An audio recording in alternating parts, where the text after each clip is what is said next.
Hey guys, so today I'm going to do a print I found over on Thingiverse. Now actually there's a channel I've been watching for a while. His name goes by 3D Printy on YouTube. I'll put a link to his channel in the video description, and I'll also put a link to his model in the video description. He did this jack-o'-lantern. It's really cool. It's like a box. So there's like multiple parts to it. So today I'm going to go ahead and give it a shot on my Artillery3D. It's the SW-X2.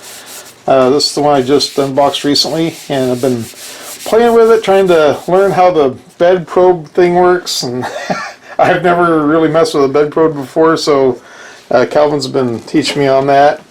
And I'll share some stuff later on. He showed me some stuff to add into the G code on Cura in order for it to probe the bed. So we're going to go ahead and give that a shot on this print. My last print got a little bit too close and actually kind of rubbed the glass whenever it went down for that first layer, so got a little bit of a texture on my glass now. Anyway guys, I'm going to go ahead and start this print up. There's going to be several parts to this model, so there's going to be a lot of time lapse in this video. The orange, I'm going to use the Gizmodorks orange, and then for the black I think I'm going to go with the AMZ3D. I think I have some of that black left over. But anyway guys, I'm going to start the prints up, and I'll see you in the time lapse.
Okay guys, so there you have it.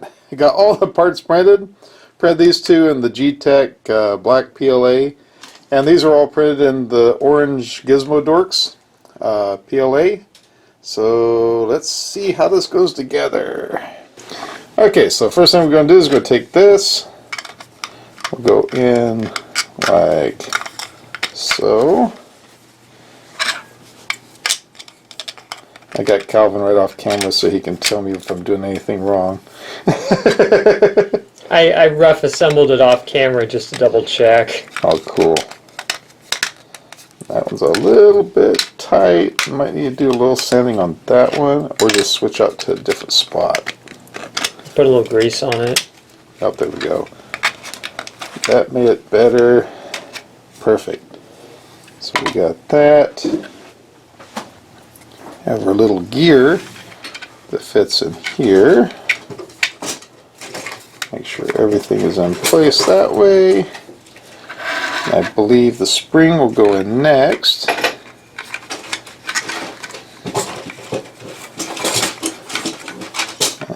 Bring that out a little bit, hopefully.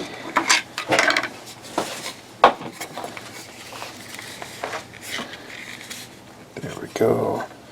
Get the spring underneath there, and then I'll put everything back together that way. Spring should fit like so, I believe. Yeah. It might take a little force in the middle. That's what I'm wondering. I wonder if it's going to be clocked correctly. I think it will be. Or do I need to tighten the spring a little bit? No, because the spring it'll stay in the locked position by itself. Will it? Yeah. The spring is there, so theoretically it shuts it. Okay. Might need to sand that. There we go. Okay, I'm feeling it going in, so then I need to just give it a little bit of, that's going in place there. Clock it just a little bit. Snap that into place. That's actually feeling really good, Calvin. That's impressive. That's a nice fit. I don't think it's coming apart, but who cares? I don't think it's ever going apart anymore. Who cares? Let's see. Make sure the topper looks pretty well lined up. I think It does. Symmetric. Push everything together. That's feeling good, actually. Now, does it just need to play with it a little bit, and eventually it will I got a little snap. grease over here. Oh, the spring just came back out. Might need a dot of glue. Yeah, I think I will. But I'll put a little glue on it later on. Yeah. And then this ring here fits into the groove on here. And that PLA looks really good against the gloss orange. Probably put a drop of glue under that as well. If Yeah. I need to. That is a cool looking box. Look at the print quality on that. That's really good. It's nice and smooth. Consistent. And what I liked about it is underneath here, it's tapered, so no Also- supports at all. Also, look at the quality on the overhang for the mouth and the eyeballs. That's really clean. Yeah, it is. That's impressive. And then now, we take and open up that Lid. part, place it in place, like that, right? Yeah. And you gotta kind of clock it until it finds the... Make sure it's in the right spot, and then it closes up and it locks into place. That is cool! And then you undo that, take the lid off. I'll get that spring glued into place, but still, look at that. That is epic. Man! Well, definitely check out the link in the video description for his channel. Please give him a follow. That guy knows what he's doing. I mean, that is epic right there. As somebody who's downloaded and dealt with way too many crappy designs in my life, this guy seriously, he knows what he is doing. That's impressive right there. Very impressive. But anyway, guys, thank you very much for watching. Take care, and I'll catch you in the next one.